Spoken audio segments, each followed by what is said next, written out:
पिछली वीडियो में मैंने आपको ये बताया कि what is the source of magnetic field, that is moving point charge. और सारे मूविंग पॉइंट चार्जेस की मैग्नेटिक फील्ड ऐड अप होकर किसी करंट कैरिंग वायर की मैग्नेटिक फील्ड कहाँ पर कितनी होगी। जो बायट्स-वर्ट्स ने एक्सपेरिमेंटल रिजल्ट्स ऑब्टेन किए थे उनको हमने एक प्रकार से थ्योरेटिकल तरीके से समझ के देखा और मैग्नेटिक फील्ड की वैल्यू हमने करंट कैरिंग वायर के इनफाइनाइटली स्मॉल करंट एलिमेंट के कारण कितनी होगी ये जान लिया। चाहे इसको आप बायट्स-वर्ट्स लॉ कहें या यूं कह लें कि हमें मालूम है कि मूविंग पॉइंट चार्ज ही मैग्नेटिक फील्ड की सोर्स होता है और करंट कैरिंग वायर के कारण सारे पॉइंट चार्जेस ने जो फील्ड बनानी है उन सब का वेक्टर सम हो जाएगा और total magnetic field produce by current element I dl vector आ जाएगा। So it was this. इसको यूज़ करके हमने किसी करंट कैरिंग सर्कुलर लूप या करंट कैरिंग कॉयल के सेंटर पे मैग्नेटिक फील्ड डिटरमाइन कर ली थी। अब कोई करंट कैरिंग कॉयल अपने एक्सियल पॉइंट पे कितनी मैग्नेटिक फील्ड प्रोड्यूस करेगी ये हमने डिटरमाइन करना है। कॉयल बाद में कर लेंगे, एक बार पहले circular loop current carrying loop अपने एक्सियल पॉइंट पर कितनी मैग्नेटिक फील्ड प्रोड्यूस करेगा ये हम स्टडी कर लेते हैं। कॉयल के लिए सिर्फ हमने उसको नंबर ऑफ टर्न से मल्टीप्लाई करना है। So now let us find magnetic field produce bye A current carrying loop circular loop. Magnetic field produced by a current carrying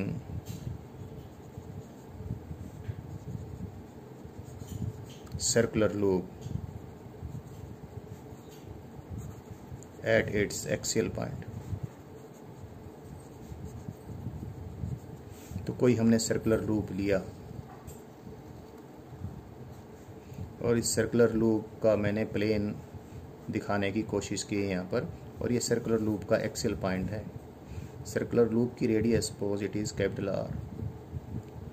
it carries current I इसमें current है और इससे axis इसके plane के perpendicular इसके centre से पास होने वाली लाइन को मैंने इसकी एक्सिस कहा है और ये पॉइंट इस सर्कुलर करंट कैरिंग लूप का एक्सियल पॉइंट कहलाएगा। एक्सियल पॉइंट का डिस्टेंस लूप के सेंटर से सपोज आर है। यहाँ पर मैंने फील्ड कैलकुलेट करके बतानी है। क्या यूज़ करूँगा मैं? बायट्स-वर्ट्स लॉ का इस्तेमाल करके इस पे करंट एलिमेंट चूज करूँगा। करंट एलिमेंट के कारण मैग्नेटिक फील्ड जितनी आएगी वो लूँगा और सारे करंट एलिमेंट्स जो मैग्नेटिक फील्ड्स बनाएंगे उन सब का वेक्टर सम लूँगा, यानी यूँ कह लें कि सुपरपोजिशन प्रिंसिपल का इस्तेमाल करूँगा। तो शुरुआत करते हैं। यहाँ पर मैंने कोई करंट एलिमेंट चूज़ किया, डीएल वेक्टर चूज़ किया। डीएल को आई से मल्टीप्लाई कर देते हैं, करंट एलिमेंट बोल देते हैं। तो इस डीएल वेक्टर के कारण यहाँ पर फील्ड निकालनी है। तो इस डीएल वेक्टर को मैंने इस पॉइंट से ज्वाइन कर दिया, this point it is this. तो ये बन गया हमारा R vector. Instead of writing R vector यहाँ से यहाँ तक के डिस्टेंस को मैं आर लिख देता हूँ और एक इधर यूनिट वेक्टर ले लेता हूँ आर कैप। तो ये डीएल वेक्टर यहाँ पर जो भी फील्ड बनाएगा उस फील्ड को हम इस प्रकार से जानते हैं, इस प्रकार से हम लिख देंगे। बट इस डीबी वेक्टर की डायरेक्शन और इसकी मैग्नीट्यूड एक बार हम लिखना चाहेंगे। डीबी वेक्टर की मैं एक बार तो मैग्नीट्यूड लिखूं। आप ये देखें डीएल वेक्टर और आर वेक्टर का प्लेन ये है, जैसे इंक्लाइंड प्लेन बनता है वैसा ये this is the plane of DB vector, DL vector and R cap vector. R cap और डीएल वेक्टर का ये प्लेन है और दोनों के बीच में एंगल ये 90 डिग्री है। ये अगर मैं इन सारी लाइंस को इसके लूप के सारे पॉइंट्स को यहाँ से ज्वाइन कर दूँ तो एक कोन बन जाएगा और ये सारी लाइनें कोन की स्लाइंट हाइट होंगी और कोन के बेस के साथ, यानी जो सर्कुलर बेस है कोन का, सर्कुलर जो उसकी बाउंड्री है उसके साथ स्लाइंट हाइट सारी ये 90 डिग्री का एंगल बनाएंगी। So this angle is 90 degree. So dB vector की अगर मैग्नीट्यूड लिखूँ मैं I into mu naught into dl into r cap की मैग्नीट्यूड 1 है sin 91 divide by 4 pi r square. और direction dl vector cross are cap. आप देखें ये जो मैंने इंक्लाइन प्लेन टाइप का एक प्लेन बनाया है, इसके प्लेन के परपेंडिकुलर, इस प्लेन के परपेंडिकुलर इधर, this will be the direction of this D B vector. तो इस डी बी वैक्टर की ये डायरेक्शन होगी। So this dl vector will produce magnetic field in this direction and magnitude of this magnetic field is so much। ये इस magnetic field की magnitude है। अभी ऐसे ऐसे सारे डीएल वेक्टर्स यहाँ पर इस प्रकार की जो मैग्नेटिक फील्ड बनाएंगे, उन सारी मैग्नेटिक फील्ड का मैंने वेक्टर सम लेना है और total field produce by the loop आ जाएगी। तो total field produce by this loop at this axial point will be the vector sum of all such d B vectors. ये जितने भी डी बी वैक्टर्स हैं, ये डायग्राम, ये 3D diagram, I think it is clear. ये जो plane है ये भी आपको क्लियर हो गया होगा। तो मैंने एक डीएल यहाँ पर लेना है और लास्ट वाला डीएल भी, सारे डीएल इस लूप के ऊपर लेने हैं। तो जब मैं इंटीग्रेशन करूँगा सारे डीएल वेक्टर्स का, तो integration will run over this complete loop. That's why I have put this circle, this circular indication at the sign of the integration.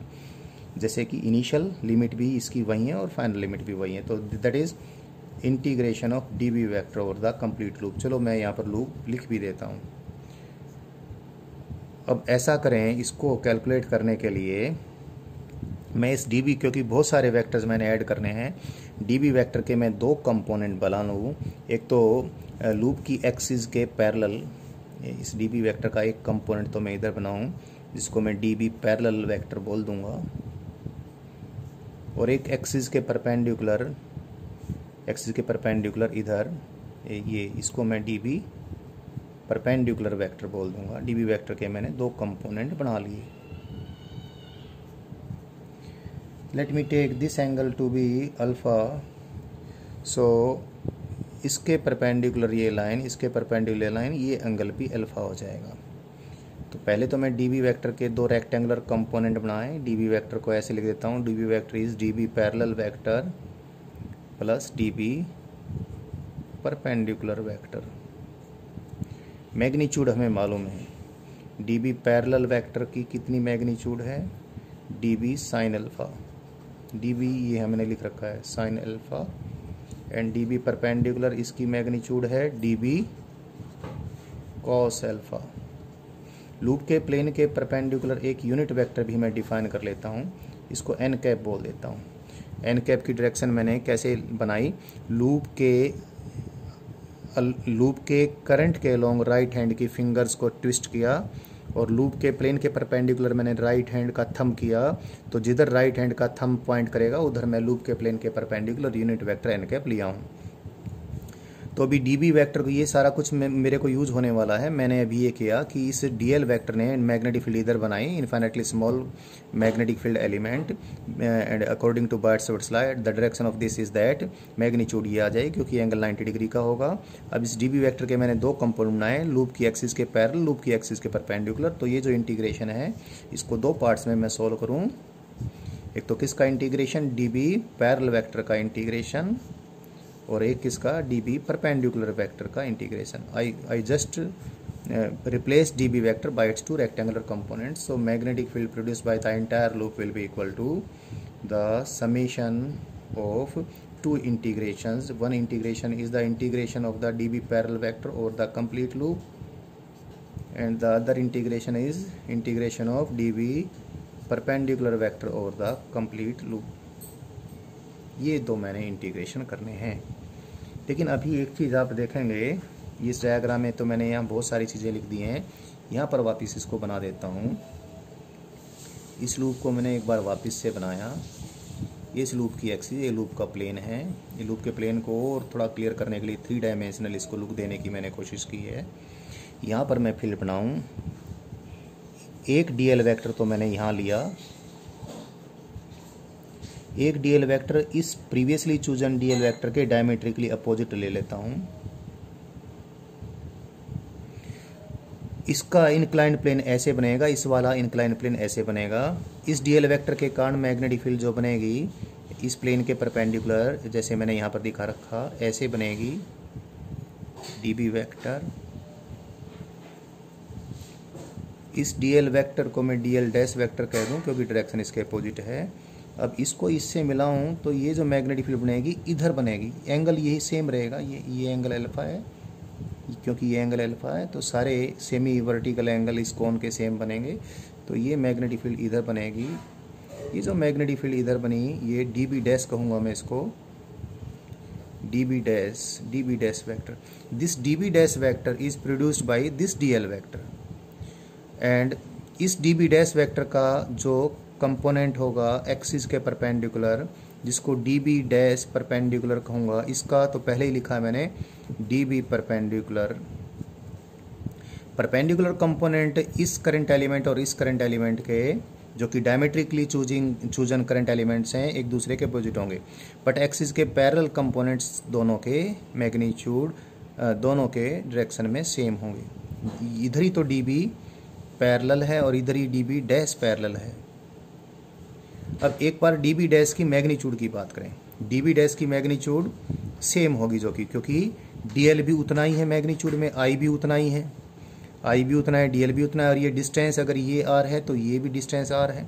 तो whatever the magnitude D B is having the same magnitude is that of D B dash. तो D B dash और D B की magnitude तो same है। तो to each current element if we choose another current element diametrically opposite to the previously chosen one, then the magnetic field dB is produced by them will have dB is produced by them will have their components perpendicular to the axis equal and opposite. Therefore इस component के कारण magnetic field का ये वाला इस dl current element के कारण magnetic field का परपेंडिकुलर कंपोनेंट और इसके डायमेट्रिकली चूजन इसके कारण मैग्नेटिक फील्ड का परपेंडिकुलर कंपोनेंट आपस में कैंसिल हो जाएंगे। इस प्रकार इस पे जितने भी हम डीएल वेक्टर चूज करेंगे, आइडियल वेक्टर चूज करेंगे, सबके मैग्नेटिक फील्डों के वो कंपोनेंट जो कि इस एक्सिस के परपेंडिकुलर हैं वो पेयर्स में कैंसिल हो जाएंगे। यानी ये इंटीग्रेशन कितना हो जाएगा, this integration will be equal to zero vector. So to each current element there will be a diametrically opposite current element, so that magnetic fields produced by such pairs will have their components perpendicular to the axis equal and opposite, and therefore they will cancel out in pairs. So ये integration तो zero हो गया। So magnetic field due to the entire loop कितनी आ जाएगी, that will be the vector sum, or better I should say integration of all dB parallel vectors over the loop। और सभी D B parallel vectors की direction same है, कौन सी, N cap, इधर ही। तो ये आसानी से अब हमारा हो जाएगा। डी बी पैरेलल की मैग्नीट्यूड तो देखो हम पहले लिख दिए हैं, डी बी साइन अल्फा, क्योंकि ये एंगल अल्फा है तो ये डी बी साइन अल्फा होगा। तो डी बी पैरेलल की मैग्नीट्यूड तो डी बी साइन अल्फा है, और डी बी पैरेलल की डायरेक्शन तो एन कैप है। ये इंटीग्रेशन करना है अब हमने पूरे लूप के ऊपर, पूरी लूप की फील्ड निकल के आ जाएगी। dB की मैग्नीट्यूड यहाँ पर पुट कर देते हैं। dB की मैग्नीट्यूड कितनी है यहाँ पर लिख रखी है हमने, mu naught into I into D L divide by 4 pi are square. ये मैग्नीट्यूड है इसकी। साथ में मैंने मल्टीप्लाई कर दिया साइन अल्फा से भी, मल्टीप्लाई कर दिया एन कैप से भी। तो पूरे लूप की फील्ड हमारे पास एक्सियल पॉइंट पे आ गई। इस इंटीग्रेशन में म्यू नोट भी कांस्टेंट है, आई भी कांस्टेंट है, 4 पाई भी कांस्टेंट है, आर स्क्वायर भी constant, because R is the slant height of this cone. Sine alpha भी तो कांस्टेंट है, और आर एन कैप भी तो कांस्टेंट है। इंटीग्रेशन में सिर्फ और सिर्फ डीएल स्केलर का इंटीग्रेशन होगा, वो पूरे लूप के ऊपर कितना होगा ये हमें अच्छे से मालूम। This is total circumference of this loop, that is 2 pi capital R. So this is the way we get the magnetic field produced by dl को मैं 2 पाई r लिख देता हूँ, साइन अल्फा भी लिख देता हूँ, एन कैप भी लिख देता हूँ। This is the magnetic field produced by A current carrying circular loop at its axial point. ये हमारे को मिल गया है। अभी इसको थोड़ा और हमने अरेंज करके लिखना है। मैं कुछ चीज़ें और करना चाहूँगा, एक बार मैं इसी को दिखाकर फिर चीज़ें और बताता हूँ।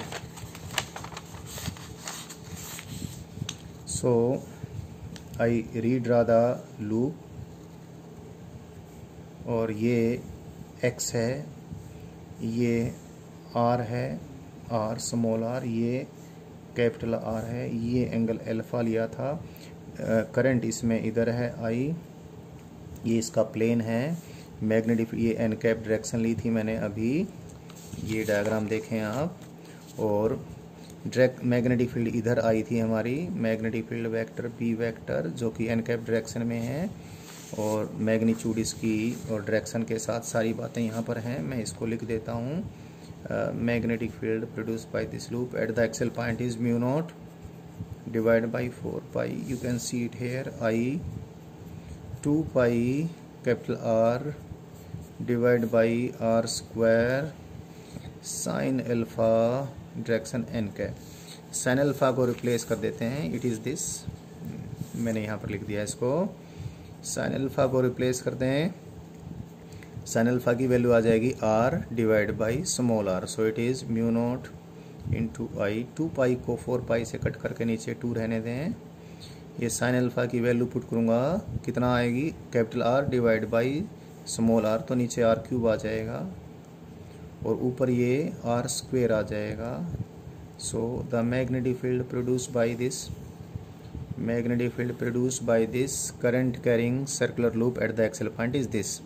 स्मॉल r के बजाय x और कैपिटल R के फॉर्म में इस फॉर्मूले को अगर लिखें तो it will be mu naught into I into R square into N cap divide by 2, R cube के बजाय क्या लिख दें, x square plus R square raise to the power 3/2। You can check it, अगर x की value हम 0 put करें तो magnetic field produce by the current carrying circular loop at it centre आना चाहिए। देखो x की वैल्यू पुट करते ही सेंटर के ऊपर वही आ जाएगी जो हमने पहले डिटरमाइन कर रखी है, लूप के सेंटर के ऊपर। ये तो एक्सियल पॉइंट के ऊपर है, मैं लिख भी सकता हूँ एक्सियल पॉइंट यहाँ पर। तो सेंटर पे कितनी आई, x की वैल्यू 0 हो जाएगी, नीचे R क्यूब हो जाएगा, R स्क्वेयर करके नीचे एक सिंगल R रह जाएगा, mu naught into I divide by 2R। You know it already हमने इसको कर लिया था ऐसे। वहाँ पर हमने यूनिट वेक्टर कुछ और लिया होगा, यहाँ पर यूनिट वेक्टर कुछ और ले लिया है।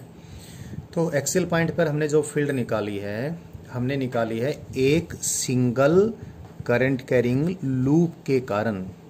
अगर ये लूप के बजाय कॉयल हो और कॉयल की सारी टर्न्स सेम एरिया के ऊपर लपेट रखी हो, turn number 1, turn number 2, turn number 3, and this is a coil having n turns.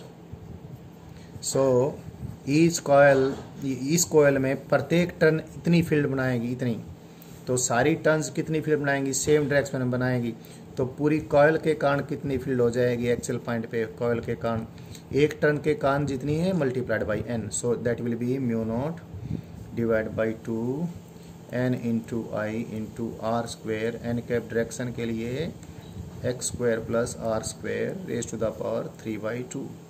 So this is the magnetic field produced by a current carrying coil at its axial point।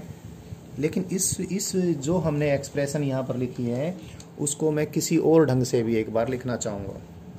इसको मैं ऐसे लिख देता हूँ,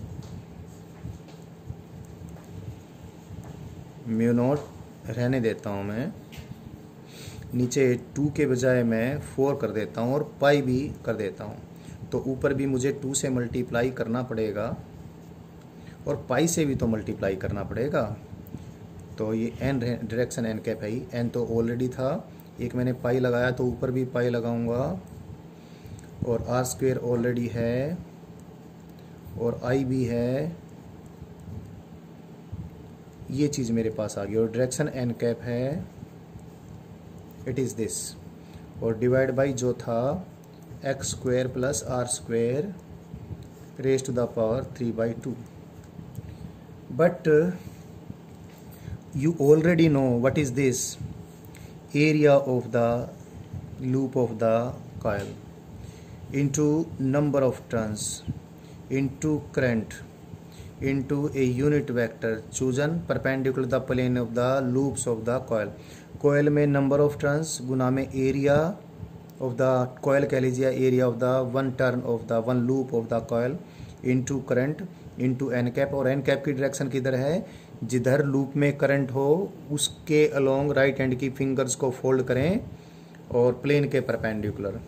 you already know this vector is the famous magnetic moment vector of the current carrying coil. तो ये current carrying coil का यहाँ डिफ्रेंशिएट करना म्यू नोट और म्यू वेक्टर से। सिम हमारे पास ज़्यादा लेटर्स नहीं हैं जो अलग अलग फिजिकल क्वांटिटीज़ के लिए, बहुत सारी फिजिकल क्वांटिटीज़ हैं और नोटेशंस हमारे थोड़े बहुत बनते हैं, तो कॉन्टेक्स्ट के अकॉर्डिंग आप सिंबल्स को समझ लें। म्यू नॉट है absolute permeability of free space. यहाँ पर म्यू वेक्टर में magnetic moment vector of the coil के लिए यूज़ करूँगा। तो in terms of magnetic moment of the coil, magnetic field produced by the coil eight the axial point is this is mu naught divide by 4 pi. Wait a minute, a very good thing you are going to learn. You just first you write it, you get this. So magnetic field produced by a current carrying coil, और current carrying coil को हम current carrying coil के बजाय अगर हम इसको magnetic moment vector mu vector ले लें तो कोई मैग्नेटिक मोमेंट, और मैग्नेटिक मोमेंट वेक्टर को शुरू में तो डायपोल मोमेंट वेक्टर कहा था, तो मैग्नेटिक डायपोल कुछ देर के लिए इसको कहें तो इस मैग्नेटिक डायपोल का ये डायपोल मोमेंट वेक्टर हमने कुछ समय के लिए इसको बोल दिया। और हम मैग्नेटिक डायपोल मोमेंट वेक्टर इसको बोल भी देते हैं, लेकिन अक्सर हम डायपोल वर्ड यूज़ करने के बजाय मैग्नेटिक मोमेंट वेक्टर ही यूज़ करते हैं। तो करंट कैरिंग कॉयल ने अपनी एक्सेल पॉइंट पे इतनी मैग्नेटिक फील्ड बनाई है। ये इस फॉर्म में भी आपको याद रखनी पड़ेगी। ये मैं जो बात बताने जा रहा हूँ वो भी आपने ध्यान से देखनी है।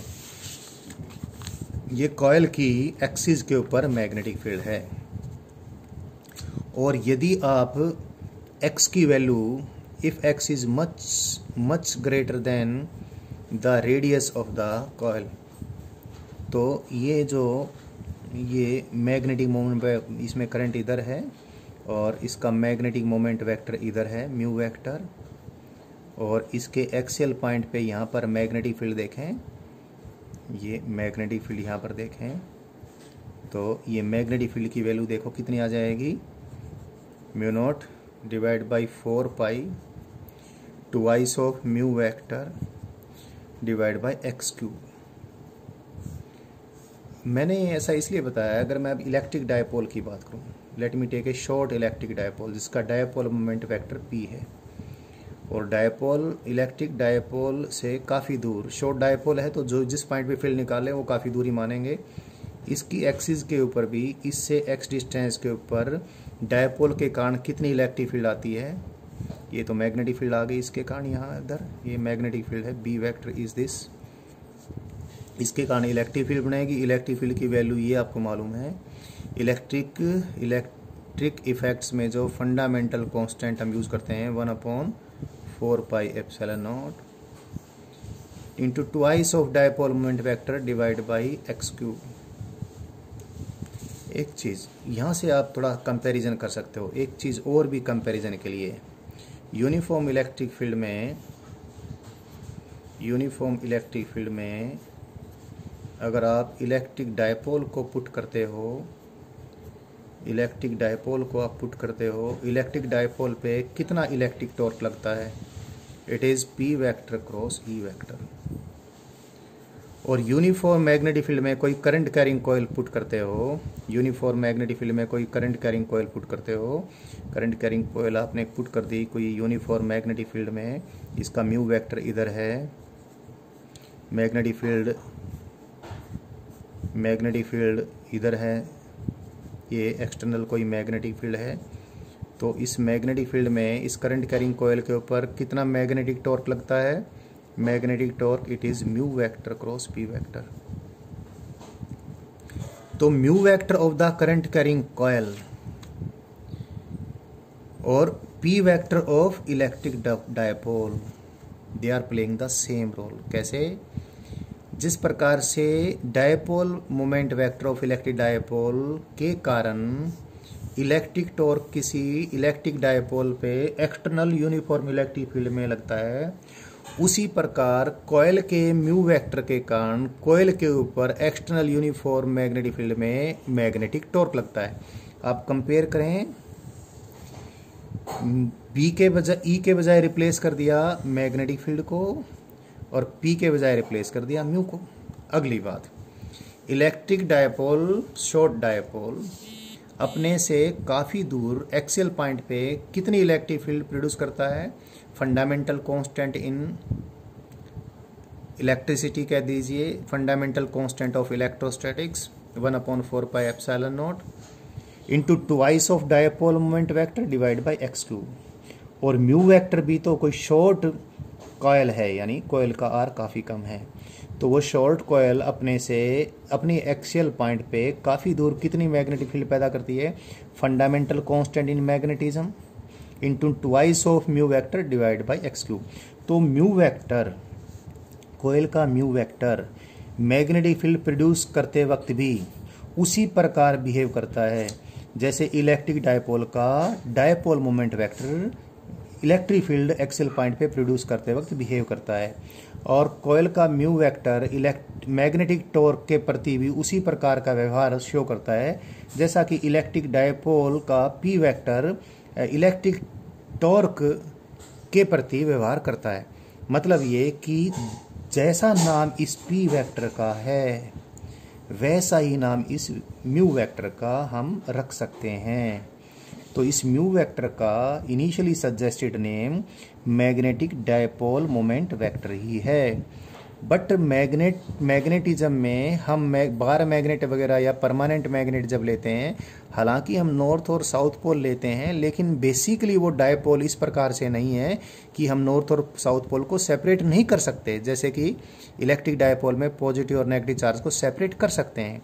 इसलिए dipole moment vector mu vector के लिए ज़्यादा बढ़िया वर्ड नहीं है। तो इसको मैग्नेटिक डायपोल मोमेंट वेक्टर कहने के बजाय हालांकि कह सकते हैं, बट इसके लिए proper word magnetic moment vector ही है। तो ये म्यू वेक्टर का नाम किस प्रकार से मैग्नेटिक मोमेंट वेक्टर पड़ा ये तो मैंने बताना ही था। साथ में इलेक्ट्रिक डायपोल के साथ अब करंट कैरिंग लूप का मैंने कंपैरिजन भी करना था। और एक चीज़ लेकिन हमेशा अभी आपको धीरे धीरे पता चलेगा, क्योंकि ये मैग्नेटिक फील्ड प्रोड्यूस करने वाला एक कॉयल है। कॉयल आप देखें ज़रा, अभी पता चल जाएगा आपको। ये कॉयल है, इसमें करंट ऐसे है और इसकी एक्सिस पे इधर तो मैग्नेटिक फील्ड इधर है और इधर जाएं तो मैग्नेटिक फील्ड फिर इधर होएगी। तो और मैंने एक बार मैग्नेट के बारे में जब शुरू में आपको मैग्नेटिज्म टीच करना शुरू किया, तो बार मैग्नेट के नॉर्थ पोल से मैग्नेटिक फील्ड बाहर निकलती हुई और साउथ पोल के अंदर घुसती हुई हमने मैग्नेटिक फील्ड दिखाई थी।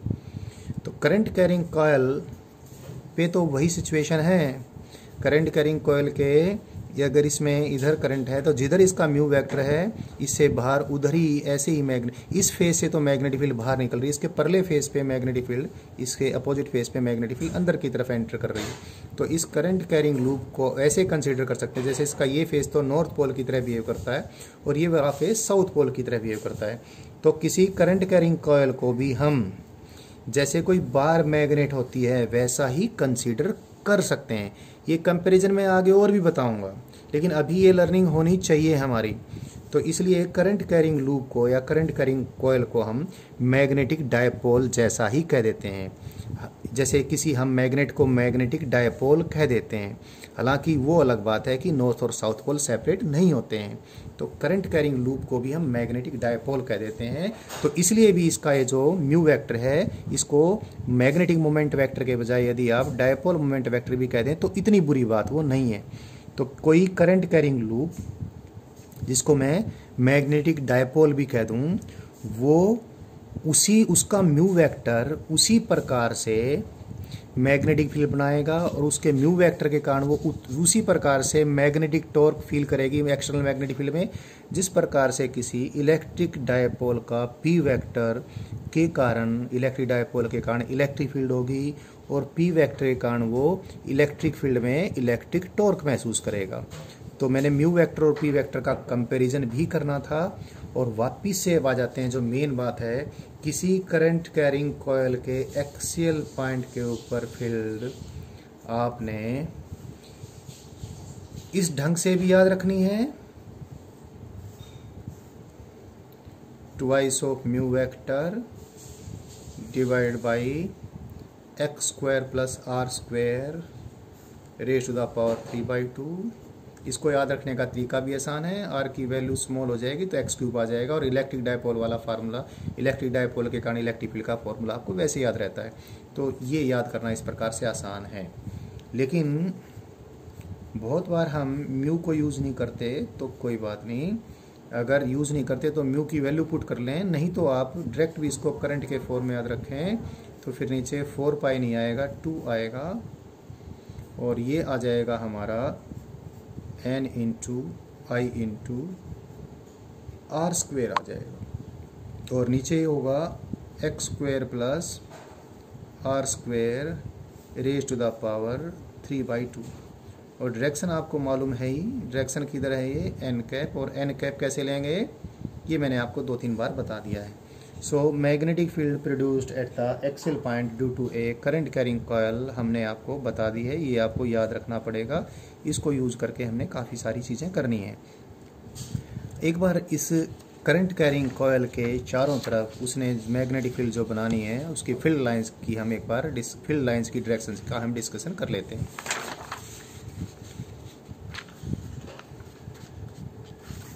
कोई करंट कैरिंग कॉयल है, इस करंट कैरिंग कॉयल में से करंट, इलेक्ट्रिक करंट इस प्रकार से है। साथ में एक कंपैरिजन के लिए मैं इससे अपोजिटली फ्लो करने वाले करंट का भी डिस्कशन कर लेता हूँ। Current is this, current is this, इसके ऊपर की तरफ, नीचे की तरफ भी, ऊपर की तरफ भी। मैग्नेटिक फील्ड करंट कैसे निकालेंगे, यहाँ पर एक्सिस के अलोंग, इसके करंट के अलोंग हम राइट हैंड की फिंगर्स को ट्विस्ट करेंगे, thumb perpendicular to the plane of the coil will give the direction of the magnetic field, और यही इसके म्यू वेक्टर की डायरेक्शन भी होगी, जिधर इसका म्यू वेक्टर होगा उधर ही मैग्नेटिक फील्ड भी होगी। ऐसे नीचे भी म्यू वेक्टर की डायरेक्शन इधर ही है, इधर ही मैग्नेटिक फील्ड है। इसमें इससे अपोजिट सिचुएशन हो जाएगी, इसका म्यू वेक्टर भी इस डायग्राम के अकॉर्डिंग नीचे की तरफ है, और इधर ही इसकी मैग्नेटिक फील्ड भी है, और बाकी पॉइंट्स पर भी आपको magnetic field lines they never break anywhere, they are continuous. Magnet के अंदर आप कितना भी उसको ब्रेक कर लें, नॉर्थ और साउथ पोल सेपरेट नहीं होते हैं। ऐसे मैग्नेटिक फील्ड यहाँ पर आप बायर्स वर्ड्स लगा कर देखें, नीचे मैग्नेटिक फील्ड ऐसे होगी, ऊपर ऐसे होगी। ये बीच में 3D डायग्राम बनाने के लिए मैंने ब्रेक दिखा दिया था, लेकिन ये ब्रेक नहीं है, ऐसे कंटिन्यूस है। और इससे अगर इधर देखें तो मैग्नेटिक फील्ड लाइंस इसके चारों तरफ इस प्रकार से होंगी, ऐसे। So magnetic field lines surrounding a current carrying coil are like this, इस प्रकार।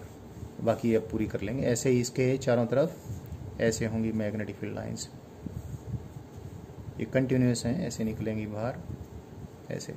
So this is about the direction of the, मैं दोनों फिगर एक साथ बनाए हैं तो कुछ ओवरलैपिंग हो गई, वापस से बना देता हूँ। इसका करंट इधर है और मैग्नेटिक फील्ड लाइंस इसके चारों तरफ इस प्रकार से हैं।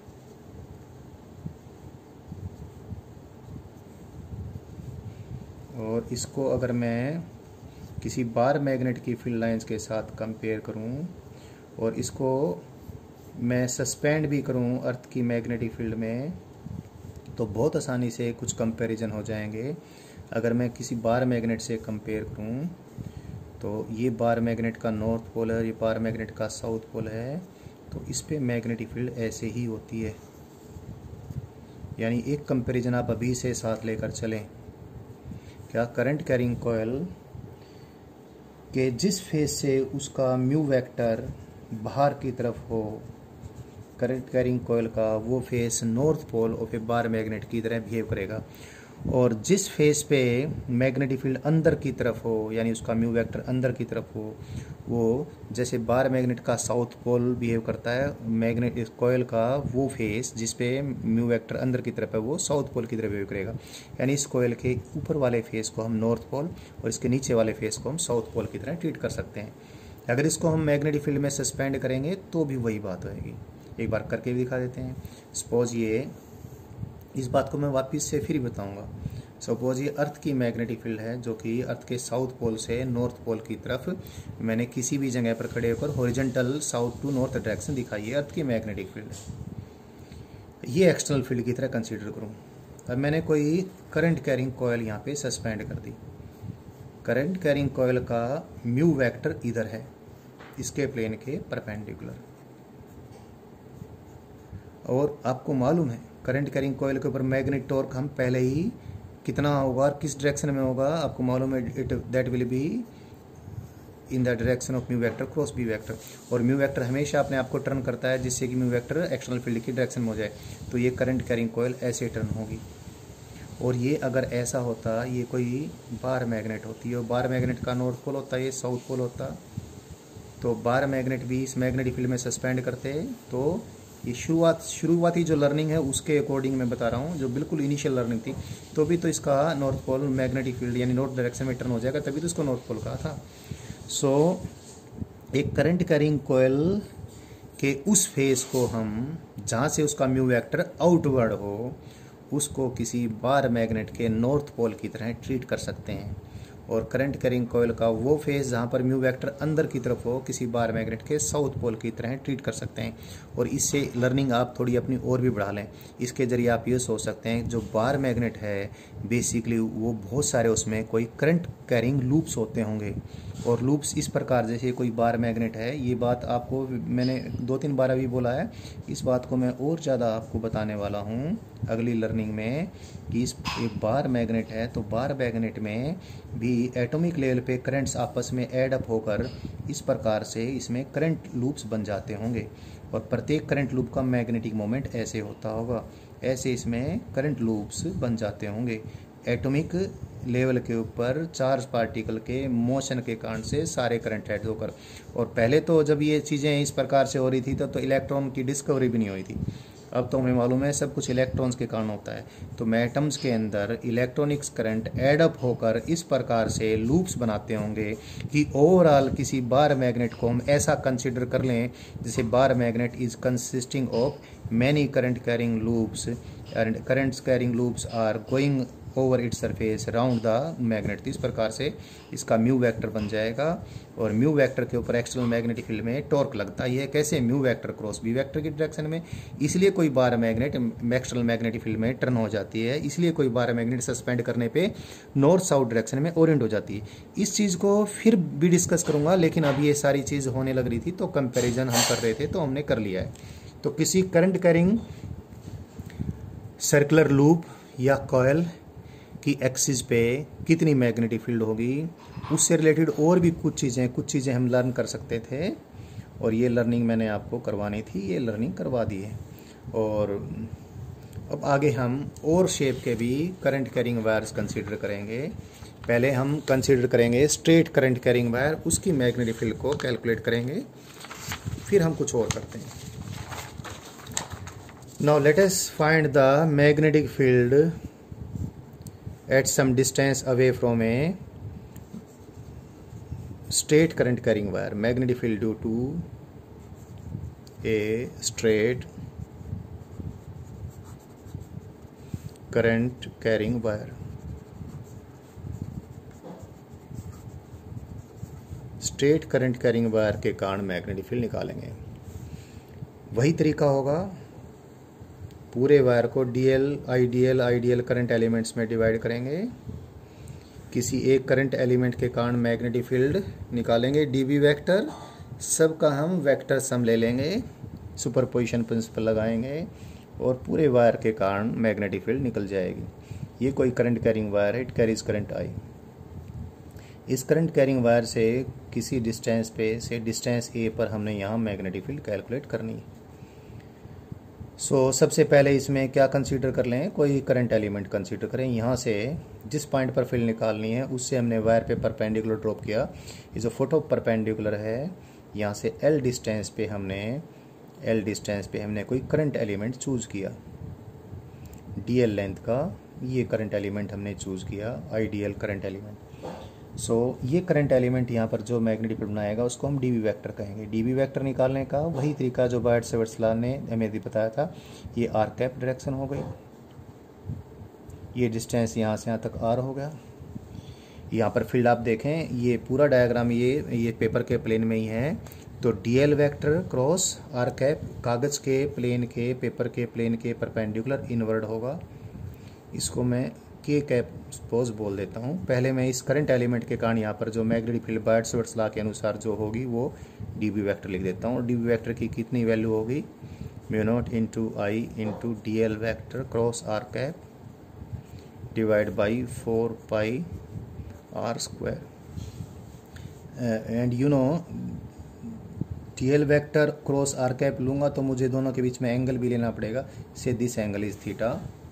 तो मैं इसको मैं लिख देता हूँ, this is then mu naught into I into D L into sine theta divide by 4 pi are square. और डायरेक्शन देखें, D L vector cross are cap, D L vector cross are cap, इस direction के long मैंने एक unit vector के cap define किया है, तो डी बी वैक्टर इतना आ गया है। अभी पूरे वायर के कारण जो फील्ड होगी, पूरे वायर के कारण फील्ड तो हमने कैसे निकालनी होगी, इन सारे डीबी वेक्टर्स का मैं वेक्टर सम ले लूँ, या सारे डीबी वेक्टर्स प्रत्येक डीएल करंट एलिमेंट के कारण डीबी वेक्टर निकालूंगा और वो सारे ऐड कर दूंगा, यानी डीएल वेक्टर मैंने पूरे वायर पे लेना है, या इंटीग्रेशन डीबी वेक्टर का मैं किस पे लूँगा, पूरे करंट कैरिंग वायर पे लूँगा। अभी करते हैं, लेकिन उससे पहले एक चीज़, हम डीबी वेक्टर की जब वैल्यू यहाँ पर पुट करेंगे एक बार कर लेते हैं, फिर आगे देखते हैं क्या हमें मिलता है, क्या करना चाहिए हमें। डीबी वेक्टर की वैल्यू पुट कर दी मैंने, mu naught I d l sine theta divide by 4 pi are square के cap. This integration runs over all the d l current element selected over this wire. अब यहाँ पे जो जो कांस्टेंट है इंटीग्रेशन से बाहर निकाल लें, के कैप की बात करते हैं। मेन चीज़ यहाँ पर ये है, जब मैं पहला करंट एलिमेंट यहाँ चूज करूँगा, जिसको मैं सपोज DL1 कहूँगा, इस करंट एलिमेंट को भी जब मैं यहाँ से मिलाऊँगा, इधर बनेगा R1 कैप। आप चेक कीजिए, DL1 cross R1 cap, it is again in the direction of के कैप। और ये जो वायर यहाँ से यहाँ तक का वायर मैंने कंसीडर किया है, यहाँ पर जो लास्ट वाला DL करंट एलिमेंट बनाऊंगा, जो जिसकी डायरेक्शन इधर होगी, जिसको DL2 करंट एलिमेंट वेक्टर कहूँगा। ये वायर यहाँ तक एंड कर रहा है, DL वेक्टर करंट की डायरेक्शन में लेना होता है, और ये होगा R2 कैप। तो ये R2 कैप और DL2 वेक्टर और R2 कैप का क्रॉस प्रोडक्ट भी इधर ही होगा, ये क्रॉस प्रोडक्ट भी इधर है। यानी इस पूरे वायर पे जितने भी DL करंट एलिमेंट वेक्टर्स होंगे, और प्रत्येक DL करंट एलिमेंट से आप फील्ड पॉइंट को ज्वाइन करेंगे, सभी DL vector cross R vector same direction में के कैप डायरेक्शन में होंगे। तो इस इंटीग्रेशन में के कैप भी मैं डायरेक्शन के लिए कॉमन बाहर निकाल लेता हूँ। इंटीग्रेशन किसका रह जाएगा, फिर DL into sine theta divide by R square. The integration will run over all the DLs। जब DL अलग अलग जगह पर लेंगे तो थीटा भी वेरी करेगा, आर भी वेरी करेगा। इंटीग्रेशन में 3 वेरिएबल हमें दिख रहे हैं, सिंगल वेरिएबल में कन्वर्जन कर लेते हैं। अब इस राइट एंगल ट्रायंगल को देखें, इस राइट एंगल ट्रायंगल में ये एंगल है पाई माइनस थीटा। तो देखें जरा आप, this L divide by the constant A तो कांस्टेंट है, जिस पॉइंट पर फील्ड निकालनी उस पॉइंट का वायर से distance. L divided by A is cot pi minus theta, that is minus cot theta. So DL is equal to minus A, cot का हम डिफ्रेंशिएशन किया, minus cosecant square theta D theta, it is this. So DL is equal to A cosecant square theta D theta. तो DL को तो हम एक ही variable theta ही रखना चाहेंगे और सारे वेरिएबल हटा देंगे। R को भी ऐसे एक्सप्रेस कर लें, R डिवाइड बाई ए। इस राइट एंगल ट्रायंगल को दोबारा से देख लें, what is R divide by A. R is this, A is this. So it is cosecant, what cosecant of pi minus theta. So R is equal to A cosecant theta. R की value कितनी आ गई? A cosecant theta आ गई. सो ये भी R भी theta के form में replace होगा. तो B की वैल्यू मैं इन बातों को यूज़ करके ऐसे लिख देता हूँ. B is equal to, it is mu naught into I k cap divide by 4 pi DL is A cosecant square theta D theta into sine theta divide by R square. This R square is A cosecant theta. तो A square cosecant square theta हो जाएगा. Integration will run over the complete wire. Mu naught into I k cap divide by 4 pi. ये A square से A cancel होकर नीचे A रह जाएगा. Constant है मैंने बाहर निकाल दिया. Sine theta into cosecant square theta, cosecant theta, और ये खाली यहाँ पर रह जाएगा हमारे पास कोसिकेंट थीटा नीचे, ऊपर जाकर साइन थीटा हो जाएगा. तो इंटीग्रेशन ये साइन थीटा डी थीटा का हमारे पास रह जाएगा पूरे वायर के ऊपर. So the integration is very simple now. Only single variable theta is there. और थीटा की हम लिमिट लगा लेते हैं पूरे इंटीग्रेशन में. पहला डीएल करंट एलिमेंट यहाँ पर होगा. थीटा मैंने कौन सा एंगल लिया है? डीएल वेक्टर की डायरेक्शन और आर कैप के साथ. तो initially the angle theta is this theta 1, और फाइनली डीएल वेक्टर इधर है, R2 वेक्टर इधर है, तो ये एंगल थीटा 2 है. तो इंटीग्रेशन की लिमिट थीटा वेरिएबल है, तो इंटीग्रेशन में करूँगा तो इसको वापस से ऐसे लिख देता हूँ. B vector is equal to mu naught into I k cap divide by 4 pi A sine theta D theta integration from theta 1 to theta 2. So minus cos theta इसका इंटीग्रेशन आएगा. Mu naught into I k cap 4 pi A. Limit लगाएंगे तो ये cos theta 1 minus cos theta 2 आ जाएगा. So this is the magnetic field produced by a straight current carrying wire eight A distance A from it. अभी ये जो formula है इसको हम थोड़ा और आसानी से यूज़ करने वाले फॉर्मूले में कन्वर्ट कर लेते हैं. इसी डायग्राम को यूज़ करके ही यही कर लेता हूँ मैं, दोबारा से फिर बता दूंगा. आप ये ट्रायंगल देखें, थीटा 2 तो ये एंगल है, और तो ये एंगल कितना है? पाई माइनस थीटा 2. इस एंगल को मैं अल्फ़ा ले लेता हूँ. ये थीटा 1 ये एंगल है, ये एंगल ले लेता हूँ मैं बीटा. ऊपर वाली राइट एंगल ट्रायंगल को देखकर आप पाई माइनस थीटा 2 और अल्फ़ा के बीच में रिलेशनशिप निकाल सकते हैं, या फिर वैसे ही लिख दें. थीटा 2 इज इक्वल टू वैसे लिख देते हैं 90 degree plus alpha. It is 90 degree plus alpha. तो हमें तो चाहिए क्या? Cos theta 2. तो कोस थीटा 2 कितना आ गया? Cos theta 2 is equal to, it is cos of pi by 2 minus alpha, that is minus sine alpha. और ये थीटा 1 देखें इस राइट एंगल ट्रायंगल में, नीचे वाली में थीटा 1 कितना है? Theta 1 is equal to here, this theta 1 is equal to pi by 2 minus alpha. So cos theta 1 is equal to, this is not, sorry, this angle is beta. Cos theta 1 is equal to sine beta.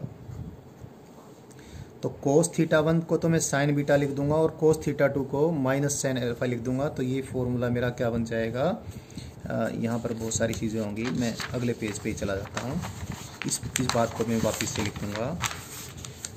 पहले तो मैं diagram वापस बता देता हूँ. Diagram ये था, ये करंट कैरिंग वायर है, आई करंट है, इससे A डिस्टेंस पे हमने फील्ड निकाल ली है.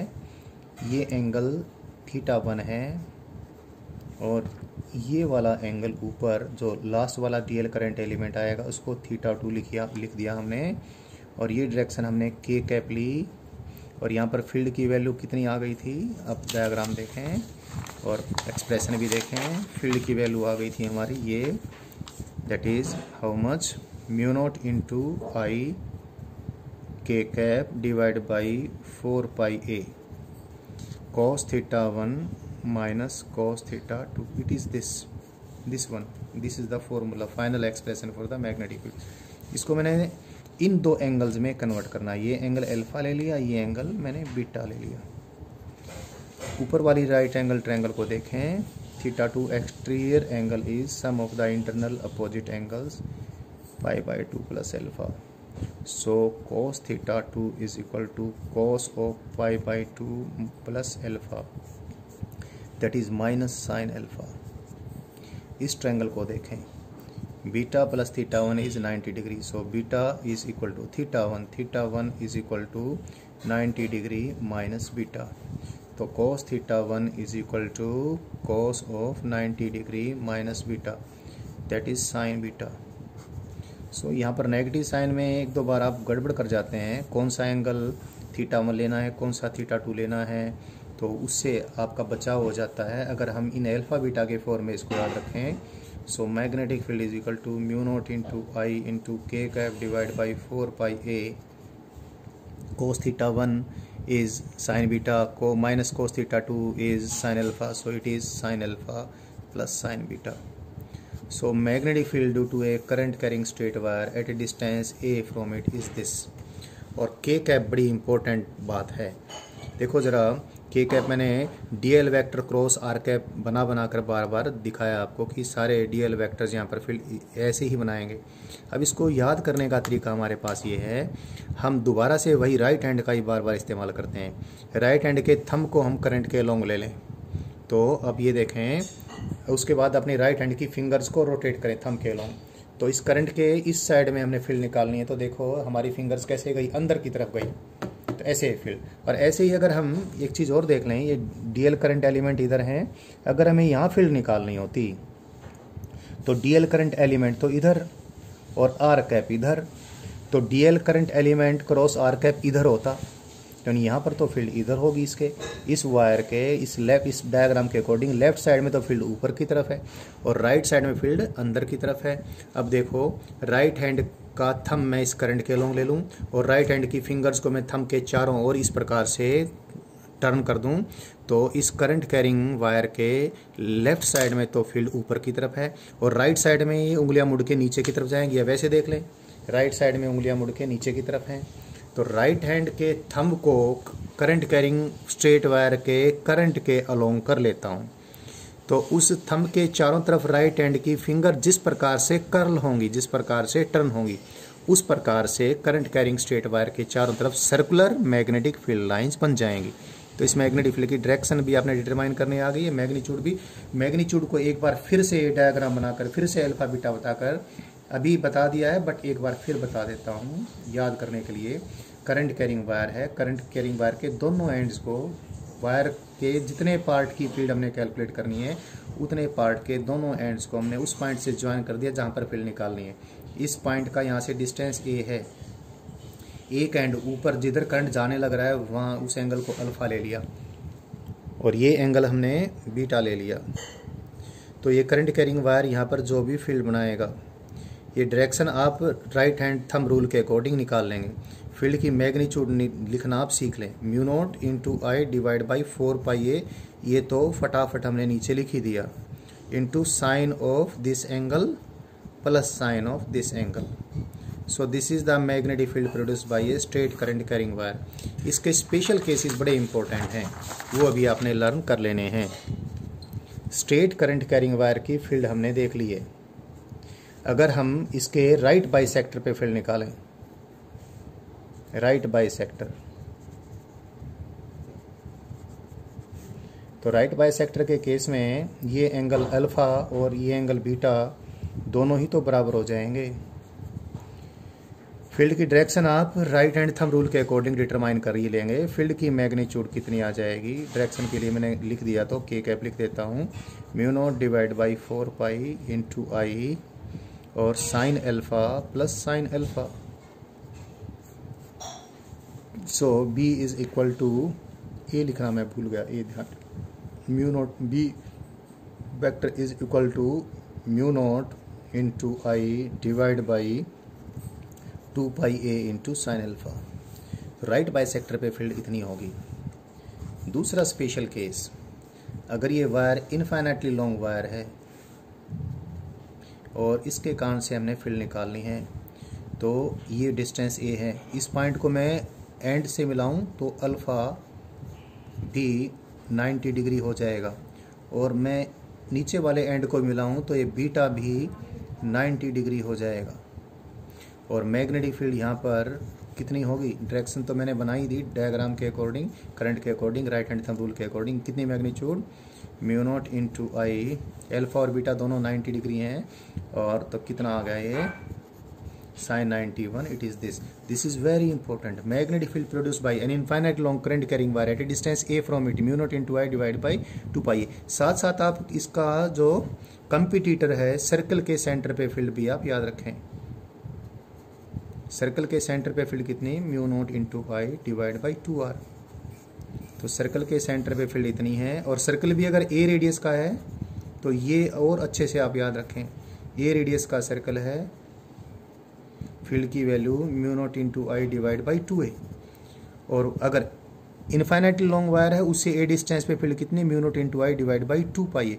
पाई की वैल्यू लगभग 3 है, 3 से थोड़ा सा फालतू है, तो आप कंपैरिजन करें तो पता चलेगा स्ट्रेट इनफाइनाइट लॉन्ग वायर की फील्ड सर्कल से, अगर सेम रेडियस का सर्कल है, सेम डिस्टेंस फील्ड निकालनी है, लगभग 3 गुना कम है, या सर्कल की फील्ड इससे 3 टाइम्स से भी कुछ ज़्यादा है।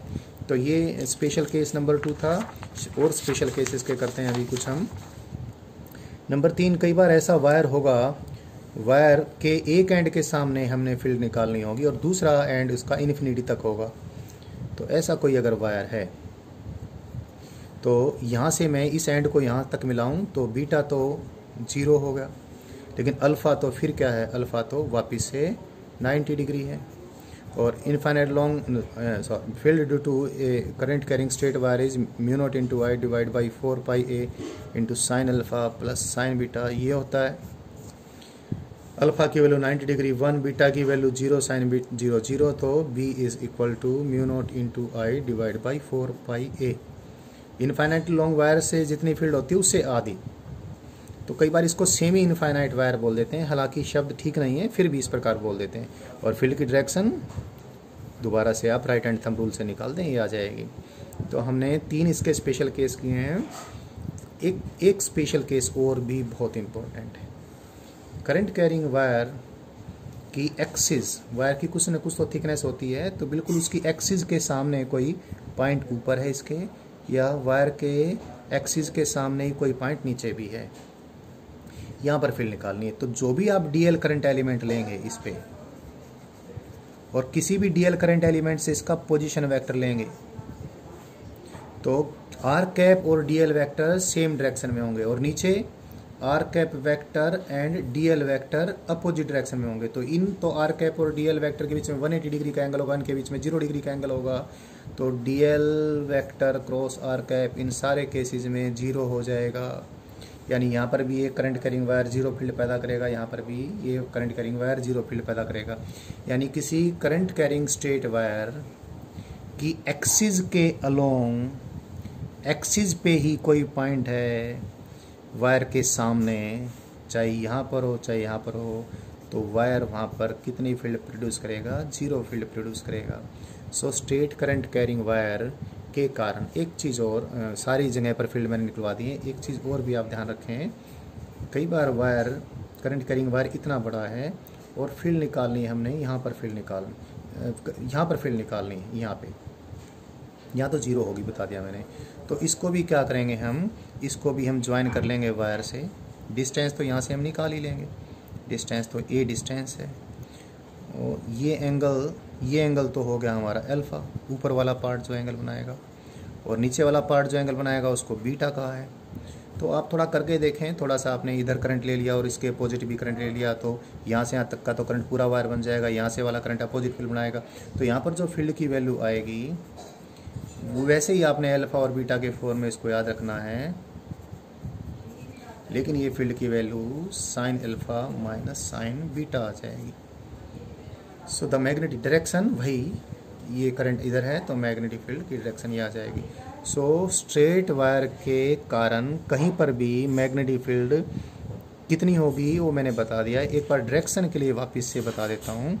कोई स्ट्रेट वायर के कारण फील्ड की डायरेक्शन निकालनी है, कोई स्ट्रेट वायर के परपेंडिकुलर कोई प्लेन हमने शो कर लिया, ये करंट कैरिंग स्ट्रेट वायर है।